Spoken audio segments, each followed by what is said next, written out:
Bonsoir, je m'appelle Barthélémy Togio, je suis artiste plasticien. Je vis et travaille ici à Banjul et à Paris, où j'ai mon atelier dans le 20e arrondissement. Tout a commencé au lycée et je fréquentais une bibliothèque à San Milima et j'ai découvert à la bibliothèque les œuvres de Titien, de Goya et de Rembrandt et j'ai été fasciné par euh, la main, quoi, la dextérité qu'ils avaient, qu'ils maîtrisaient pour peindre les portraits. Et j'avais envie un jour de travailler comme eux. Et, et après la fin du cycle secondaire, j'ai décidé d'aller dans une école des beaux-arts, l'école des beaux-arts d'Abidjan. Et je suis entré à l'école des beaux-arts d'Abidjan en 89-90 et l'enseignement était calqué sur l'enseignement artistique en Europe, en France, surtout dans les années 1960, et, et qui était un enseignement très classique, très académique. Et j'ai passé toute ma première année à faire les copies qui venaient de l'atelier de sculpture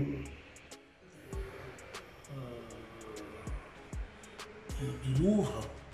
Et j'ai copié l'esclave mourant de Michel-Ange, le cheval de Troie, le cardinal de Richelieu. Et j'étais fasciné. Et j'ai peint la Joconde. Et donc on me demandait de peindre d'abord les grands maîtres. Mais ça a duré tout un cycle, en troisième année et en quatrième année aussi.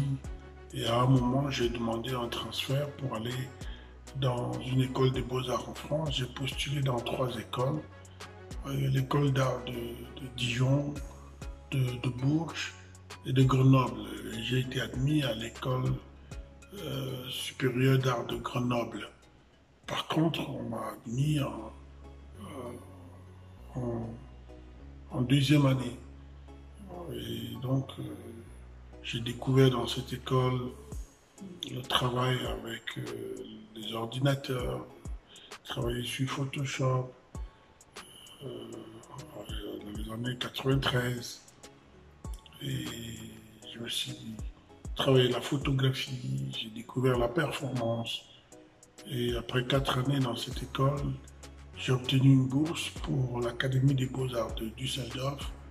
Je suis entré dans l'atelier du professeur Klaus Rinke et avec une bourse de Deutsche Akademische Austauschdienst, de la DAAD. Et je suis allé à Düsseldorf.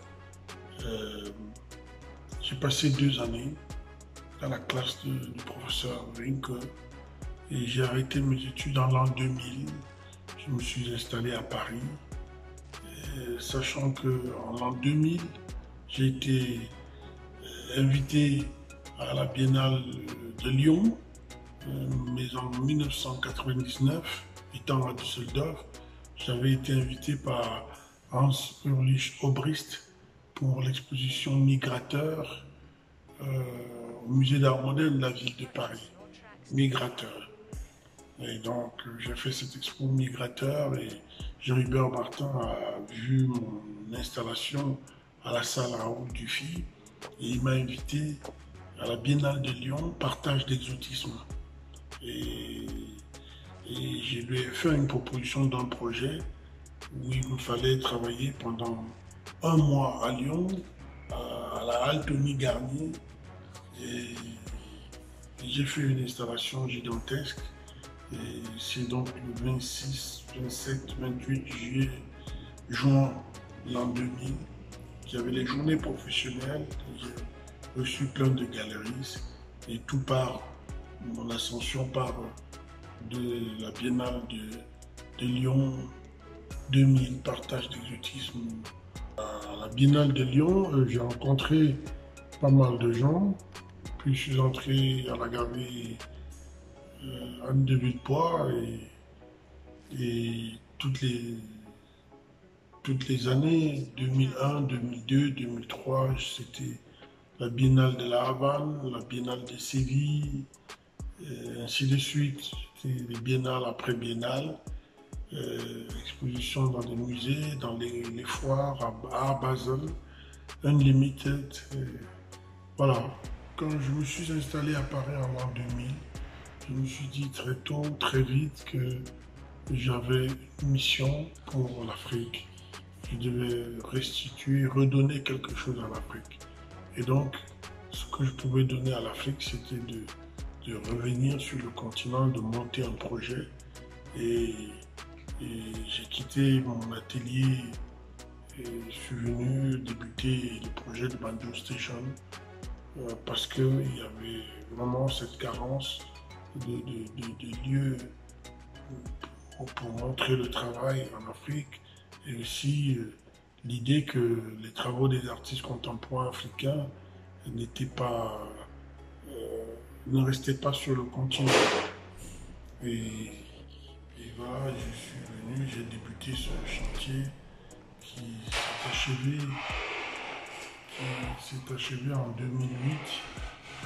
Et de 2008 à 2013, j'avais monté des journées portes ouvertes. Et je faisais des manifestations à l'imprévu. Et c'est en 2013 qu'on inaugure par le ministre de la Culture, Amadou Toumouna, Banjo Station en 2013. Voilà, mais Banjo Station a deux volets. Un volet pour la culture et un volet pour l'agriculture. Et nous avons nos plantations à 6 km de Banjo, où nous cultivons le café, mais aussi de l'agriculture de subsistance, la banane, le maïs, le haricot, beaucoup plus le haricot, le palmier, et cette agriculture est plus dans l'autoconsommation. Et le projet de café, c'est juste pour créer une critique sur le prix du café au marché mondial. Et nous, on a décidé de torréfier nous-mêmes notre café, de l'empaqueter avec une œuvre signée et fixer nous-mêmes le prix. Et c'est un rêve qui s'est réalisé et aujourd'hui nous sommes heureux des 6 ans de Banjo Station et tout marche très bien. Donc j'ai rencontré Cynthia Fibel, j'étais en Guadeloupe. Elle m'a invité pour une présentation au Memorial Act et ça a été très bien. Et puis j'ai fait le tour de la Guadeloupe avec elle pour rencontrer les artistes et aussi nous sommes allés dans plusieurs lycées rencontrer les jeunes et